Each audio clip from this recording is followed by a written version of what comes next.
Rəsmi Bakı Rusiyanı Azərbaycanın daxili işlərinə qarışmamağa çağırıb. Yaşıl Media reporta istinadən xəbər verir ki, Azərbaycan Xarici İşlər Nazirliyinin Mətbuat Xidməti İdarəsinin rəisi Ayxan Hacızadə 1 iyul 2025-ci ildə Azərbaycanın Rusiyadakı fövqəladə və səlahiyyətli səfiri Rəhman Mustafayevin Rusiya Xarici İşlər Nazirliyinə çağırılmasını, həmçinin Yekaterinburqda baş verən hadisələr, eləcə də Rusiyanın Rossiya Sigonya Beynəlxalq İnformasiya Agentliyinin filialı olan Sputnik Azərbaycanın ofisində həyata keçirilən tədbirlərlə bağlı məsələlərin müzakirə olunmasını jurnalistlər üçün şərh edib. Qeyd olunub ki, iyulun 1-də Azərbaycanın Rusiya Federasiyasındakı fövqəladə və səlahiyyətli səfiri Rəhman Mustafayevin Rusiya Xarici İşlər Nazirliyindəki görüşündə ilk növbədə Yekaterinburqda qanunun ciddi şəkildə pozularaq aralarında həm Azərbaycan və Rusiya vətəndaşları olan soydaşlarımızın qətli və xüsusi qəddarlıqla döyülərək xəsarət alması ilə bağlı Azərbaycanın etiraz notası qarşı tərəfə təqdim olunub. Notada bununla yanaşı Rusiya hüquq mühafizə orqanları tərəfindən həmvətənlərimizin dindirilməsi zamanı tətbiq edilən işgəncə və ləyaqəti alçaldan hərəkətlərdən istifadə edilməsinə görə qəti etiraz bildirilib. Hüquq mühafizə orqanlarının bu hərəkətlərinin Rusiya Federasiyasının qanunvericiliyinin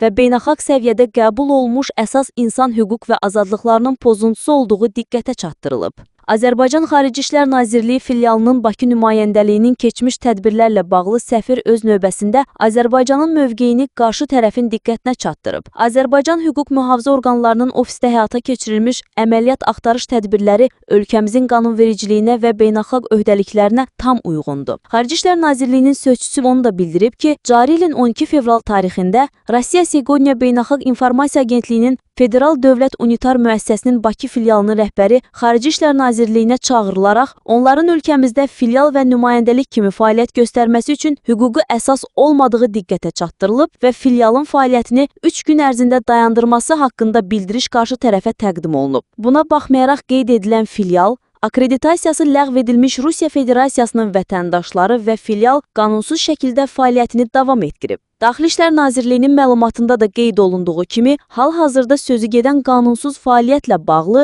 Cinayət Məcəlləsinin müvafiq maddələri üzrə cinayət işi başlanılıb və istintaq tədbirləri davam etdirilir. Bununla əlaqədar Rusiya tərəfindən narazılığın heç bir əsası olmadığı diqqətə çatdırılıb. Rusiya tərəfindən həyata keçirilən qeyd edilən fəaliyyət və hərəkətlərin iki ölkə arasındakı ikitərəfli münasibətlərə zidd olduğu xatırladılıb. Ən son yeniliklərdən xəbər tutmaq üçün kanalımıza abunə olub, bildirişləri açmağı unutmayın.